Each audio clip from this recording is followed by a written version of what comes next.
Hi, welcome back to EducateTube.com. My name is Sipsky, your host. Last time I told you that I sold my a7rii and decided to downgrade, and now I have enough money to purchase another gear, which is even, I would say, better than a7rii that I sold off. Now, before I show you my equipment that I bought, let me tell you why I sold it off. Because, you know, a7rii is coming out. And it's coming out, I think, in end of November. Now, I don't know if everybody can get it because it's still pre-order. And so, in other words, you might have to wait a little bit longer. But anyway, let's say you got it, right? So that would mean the a7rii will drop in price. It's already did. I mean, I've seen on a lot of Kijiji or Craigslist, the price has dropped around between $2,500 and sometimes I have seen as low as $2,000 Canadian. So I'm like, I better sell. So that's what I did. About a couple of weeks ago, I ended up selling my a7rii at a pretty decent price because I knew that if once a7rii came out, I would not be able to sell it and for the price that I want anyway, right? So I sold it and kind of feel a little bit regretful because I'm like, now I have a camera that was great, and now, what am I going to do next? And you know what ended up happening? I ended up selling my a6500 as well. And I told you last week that with the a6500, I sold off at a pretty good price. I ended up getting a7rii version 1 and a6000 two camera for one. Amazing. That means that I was able to get APS-C camera, a6000, and a full frame camera, a7rii version 1.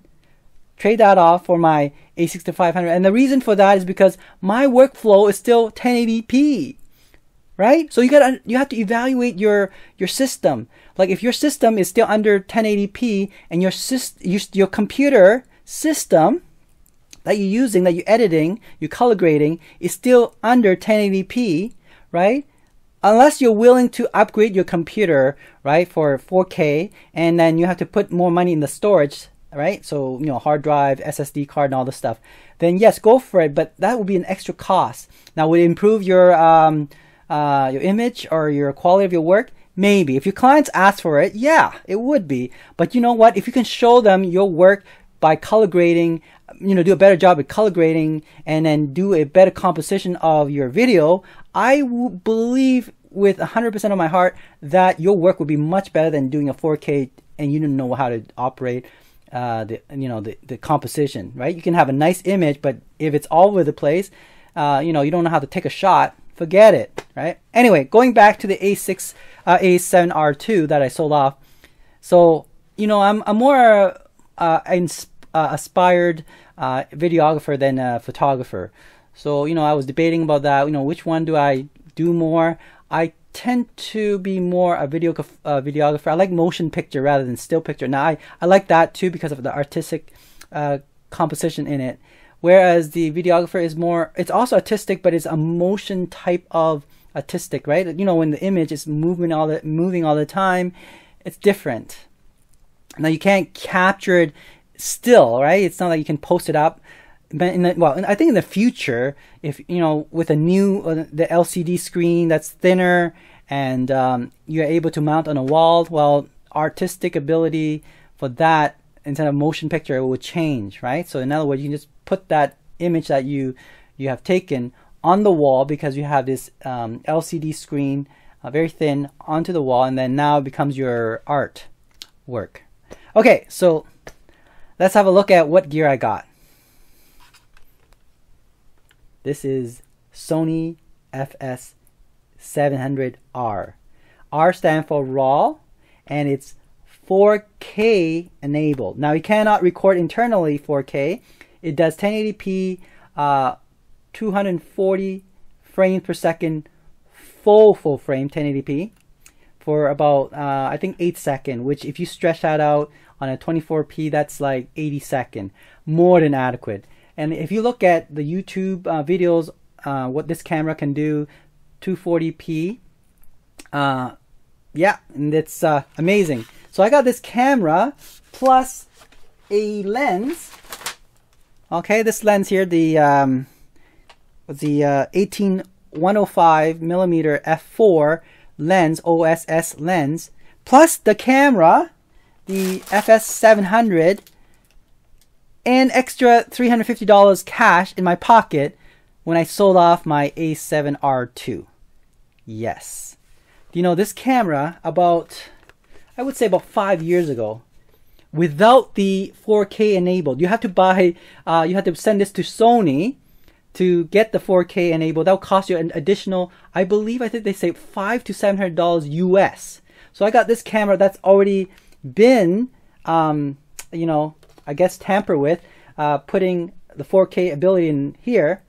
Now all I need is, of course, the Shogun Inferno external monitor recorder, and this camera is even, I heard some review, even better than FS7 in terms of, you know, 4K 60p or 4K 120p burst mode 4-second.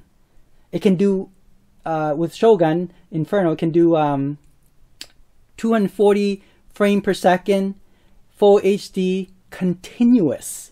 Okay, so amazing. So I trade my A7R2 for this camera and a 1805 f4 lens, OSS lens, and have extra $350 left in my pocket. So I'm so thrilled and happy because, you know, in terms of this will give me more creativity. Not because it's a better, you know, camera than the A7R2. It's because of what it's used for, right? Now, oh, in addition, look at this. It has a Rode mic. This piece alone costs $200-300. It comes with it.